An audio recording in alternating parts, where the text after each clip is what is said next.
Cuestión de quesos. Hola Ana, ¿cómo estás? No, la verdad que el gusto es mío de poder contar un poco qué hacemos. Nos encanta contar lo que hacemos, así que poder hacerlo con ustedes es un placer. Historias tienen un contenido emocional, un contenido productivo que hay que transmitir. ¿Cómo empieza Fabián y Romina a trabajar en este mundo? Nosotros empezamos hace aproximadamente 18 años. Yo trabajaba en un campo, estaba encargado en un campo a 20 kilómetros de acá. Pude hacerme de una majada de ovejas. En realidad, el primer momento era hacerme de una majada de ovejas como para tener algunos corderos, juntándole a la venta de corderos. Cuando tuve la posibilidad de salir a buscar una majada de ovejas, busqué por esta raza, más que nada por una cuestión de prolificidad, por una cuestión de bajo mantenimiento, digo yo, una oveja que no hay que deshojar, no hay que descolar, pare en invierno, o sea que no tenés problema de cheras y de gusaneras en el parto. Y así fue como empezamos, nos hicimos de unas 25 ovejas más o menos, raza frisona. Habían comenzado con un tambo en San Santiago, que queda acá cerquita de donde nosotros estamos, que fue un tambo que se armó muy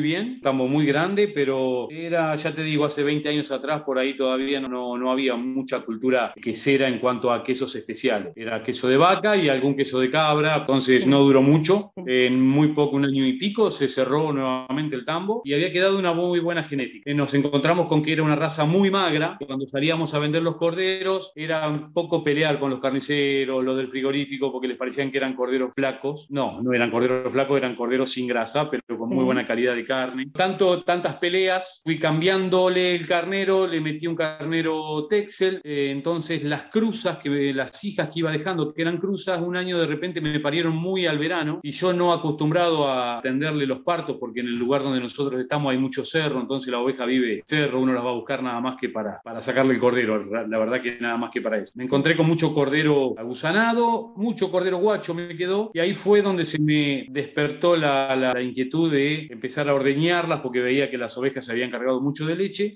más que nada para poder criar ese cordero guacho. Veía que daban mucha leche. Ahí fue donde a mí siempre me gustaron este tipo de producciones más intensivas. Yo soy egresado de la Escuela Agrotécnica de acá de Tandil, con Romina, que es mi compañera, mi señora, a ver de qué se trataba esto de la lechería ovina. Acá en Juárez, es una ciudad que está cerquita, a 50 kilómetros de donde estamos nosotros. Hace un montón de años, no sé, 40, 50 años, hubo un polo mucho italiano, vino, se asentó en Juárez. Había muchos tambitos de ovejas. Tambero, mucho gringo que venía con el oficio de hacer las queseras, ¿viste? Las cestas de mimbre. Entonces se armó todo como un polo. Para cuando nosotros empezamos, creo que agarramos los últimos dos gringuitos que quedaron con algunos tambos, que criaron toda su familia vendiendo queso de oveja. Bueno, encontramos a uno que él tenía una maquinita, porque el hecho de ordeñarlas a mano era bastante complicado. Él tenía una maquinita de 2 bajadas, entonces me vendió la máquina, me vendió la receta de su queso y me vendió algunas ovejitas más, y así fue como empezamos. Este viejo almacén Cuatro Esquinas, ¿qué tiene que ver con el tambo? Es un viejo almacén de campo de Ramos Generales, que debe tener alrededor de 100 años. Este almacén salió a la venta o a alquiler. Yo hablé con mis Ramos en ese momento, mi suegro vino y siguió con el almacén de Ramos Generales.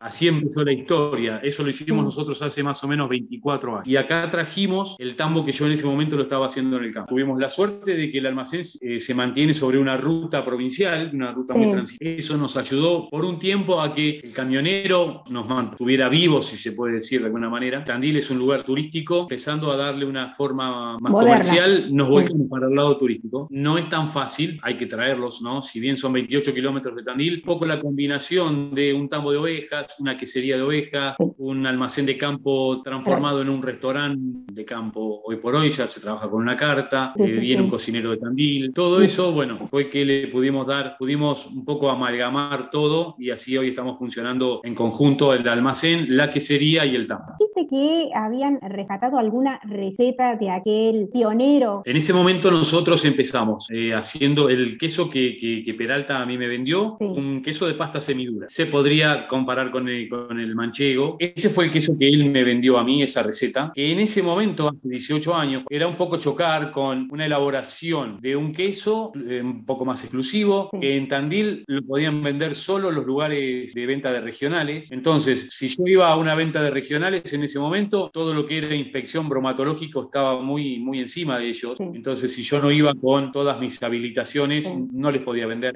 Habilitar era habilitar una fábrica como le pedían, no sé, a Sí, sí, sí, Serenísima o a la como Amanecer. siempre. No Sí, había sí. contemplaciones, Sí, exactamente. sí. No había ningún tipo de contemplación para un productor de 50 litros de leche por día, 40, Claro. 30. En ese momento yo quería seguir ordeñando, pero tenía que encontrar a alguien que me comprara la leche, por lo menos para poder sustentarme. Sí. Así fue como encontré a Eduardo Zurro en Las Flores, que él compraba leche. Eso nos ayudó mucho en ese momento, Sí. pero siempre con la inquietud de poder volver a hacer el queso. Sí. En realidad nos pasaba que, al punto, te cuento que cuando nosotros hicimos nuestro primer queso, yo digo, Romina, nosotros estamos haciendo un queso que no sabemos ni cómo es. Sí. Tenemos que ir a ver, a comparar algún queso de oveja en Tandil para ver de qué se trata. Fuimos al negocio, digamos, emblema de Tandil, de venta de quesos, y nos ofrecieron, dice, no, tenemos de cabra. Le digo, ¿y qué? ¿Es lo mismo? Sí, sí, es lo mismo. O sea que a ese punto estábamos, Sí, no sí, realmente de sí. no saber de qué se trataba un queso de Sí, oveja. sí, sí. Así que bueno, fue luchar mucho un poco contra el consumidor, que en definitiva termina siendo un queso bastante más costoso. Entonces, ¿cómo le explicaba que había tanta diferencia en el precio? Fue una lucha bastante ardua, fue una Sí. lucha contra la inspección para explicarle que a mí no me podían pedir un tratamiento de efluentes porque yo al día de hoy lo sigo controlando con dos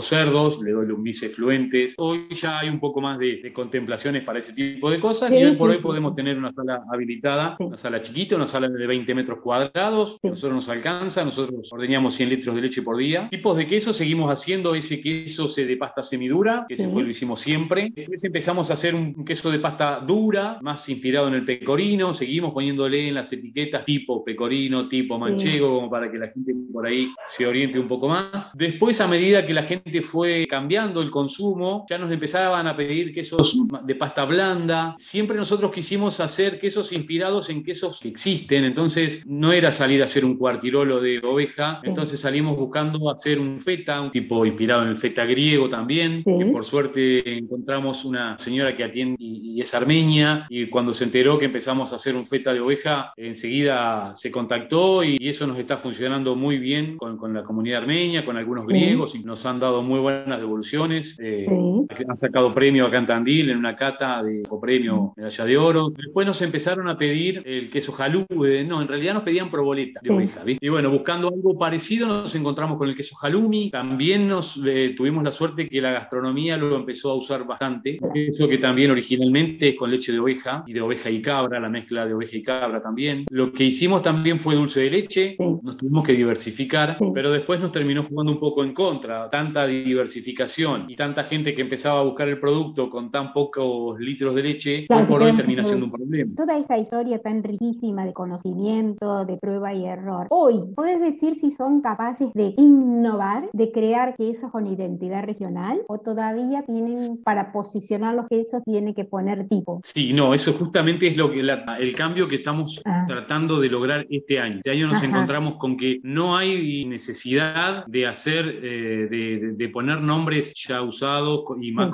mucho más con denominación de origen, y un poco viendo que la idea nuestra, este tambo que está por empezar, en realidad recién estamos echando los carneros, pero el objetivo es poder hacer, por un lado, hacer leche 100% pastoril. Eso va a ser nuestro próximo desafío. La traba que nosotros teníamos por ahí era lograr dar proteína de pasto, viste que bueno, para lograr leche necesitas una proteína alta, salir de lo que son alimentos balanceados, y pusimos en marcha y está funcionando muy bien forraje verde hidropónico. De esa manera nosotros estamos logrando darle una proteína muy alta, 18, 19, 20 hasta 21 de proteína a base de pasto. Nosotros contamos con media hectárea para 100 ovejas, tenemos una vieja feria de remate feria que está abandonada, nosotros la sembramos un poquito de alfalfa, pero no son grandes extensiones, y después nos manejamos mucho con las banquinas de la ruta, que tenemos muy buenas banquinas, el viejo pastoreo que vemos en los videitos de los gringos, claro, hacemos lo mismo acá nosotros. La verdad que sí, es a lo que estamos apuntando. El tema de la huella de carbono también es un tema que nos está haciendo ruido a nosotros, de la mano de nuestra hija fundamentalmente, que está muy metida con ese tema. La idea un poco es darle a la gente de qué se trata nuestro queso, sabiendo que nuestro queso va a ser al comer el pasto de acá, con el clima de acá, con el agua de acá, con las banquinas de acá, es nuestro queso. Pero son quesos Azucena. Sí, sí, sí. Tu hija está incorporada a la empresa y me hablaste del tema de la huella de carbono. Entonces la pregunta es, ¿qué hacen ustedes por el medio ambiente? Obviamente acá en mis alfalfitas que sembramos no entra más herbicida, no entran más fertilizantes. Estamos, ya te digo, la idea de poder hacer la leche 100% pastoril. El tema de la fábrica está trabajando con un sistema de recuperación de agua. El tema de calentamiento tiene sistema de recirculación, o sea que el agua sigue recirculando y no se desecha, digamos. Es el agua que nosotros recuperamos para el riego de la hidroponía. Bueno, y el tema de las pantallas solares, hay formas de quedar enganchado todavía con la red eléctrica y de aportar energía eléctrica, y se puede empezar a trabajar con el tema de descuentos en la boleta de luz. Bueno, ese tema lo vamos a empezar a trabajar ahora este año. Puede haber una producción láctea con carbono neutro, carbono negativo, nos llevamos muy bien. Bueno, eso poder contarlo de la mano de algún food truck que podamos hacer. Todo eso, bueno, un poco ayudando a que gente, egresados de escuelas agropecuarias, como es mi escuela, mi ex escuela, sepan los chicos que egresan de ahí que por ahí en extensiones muy chiquititas, con mucho trabajo y con conciencia más que nada, se pueden llegar a lograr unidades económicas interesantes. Pero totalmente, esto hay que mostrarlo en las escuelas agropecuarias, porque más de un chico no puede seguir una carrera universitaria. Mostrar estos emprendimientos, este trabajo que hacen los pequeños productores, hay que mostrarlo a las generaciones que están viniendo, sobre todo este trabajo agroecológico, el cuidado del medio ambiente, es una salida laboral. Nos falta divulgarlo y que se conozca muchísimo. Fabián, te agradezco, la verdad que en este poquito tiempo nos has contado tu historia, que es una familia que se puso al hombro una pequeña quesería y que se animó, y bueno, luchó, cayó, peleó, pero salió adelante, así que eso hay que mostrar, el valor del esfuerzo, el valor del trabajo y el triunfo, y también el triunfo. Sin duda. Agradecerte a vos el espacio, ¿no? Para poder contarlo, que de estos espacios es de los que necesitamos para que se animen también, porque vale la pena, la verdad que vale la pena. Muchísimas gracias por haber estado en Cuestión de Qué. No, gracias a vos, Ana, un saludo grande.